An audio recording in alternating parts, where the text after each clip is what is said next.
मैं बहुजन समाज की बेटी अनीता अपने लोकतंत्र के मंदिर में महात्मा बुद्ध को याद करते हुए, उसमें कहा गया था कि या तो आप ईश्वर की शपथ लीजिए या नहीं तो सत्यनिष्ठा प्रतिज्ञान, भारत के संविधान को याद करते हुए शपथ ले रही थी। मुद्दे सभी होंगे जिससे उनका सभी हक और अधिकार मिले। कैसे मैं अपने क्षेत्र का सर्वांगीण विकास करूंगी, वो मेरे लिए सबसे ज्यादा मायने रखता है।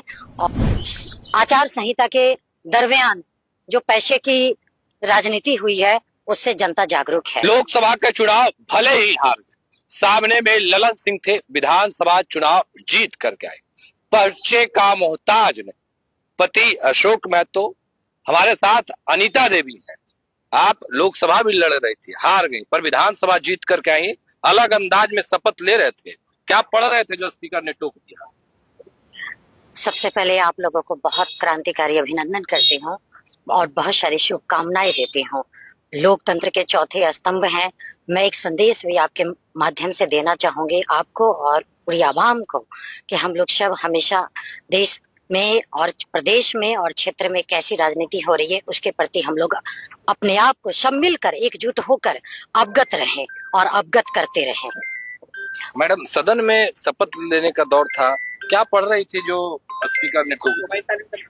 मैं उसमें कहा गया था कि या तो आप ईश्वर की शपथ लीजिए या नहीं तो सत्यनिष्ठा प्रतिज्ञान। तो मैंने बाबा साहब अम्बेडकर जी को याद करते हुए सभी महापुरुषों को का रूहानी आशीर्वाद लेते हुए मैं उनको भारत के संविधान को याद करते हुए शपथ ले रही थी। बाहुबली की पत्नी है, किन किन मुद्दों को सदन में रखना है? अपने बहुजनों को हक और अधिकार दिलाना है। मुद्दे सभी होंगे जिससे उनका सभी हक और अधिकार मिले। आप जो शपथ में पढ़ रहे थे, क्या वहां तो नहीं पढ़ पाए क्योंकि स्पीकर ने टोक दिया था? यहाँ पढ़कर सुना दीजिए हमारे दर्शकों को।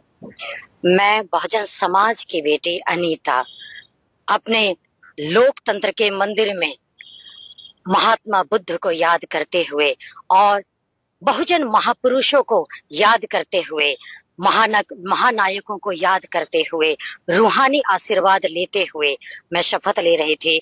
डॉक्टर भीमराव अंबेडकर द्वारा निर्मित भारत के संविधान की शपथ ले रही थी। चलिए, ये बात आप सदन में शपथ के दौरान पढ़े थे, पर इस बार संख्या बल आप लोगों की कम है विधानसभा में।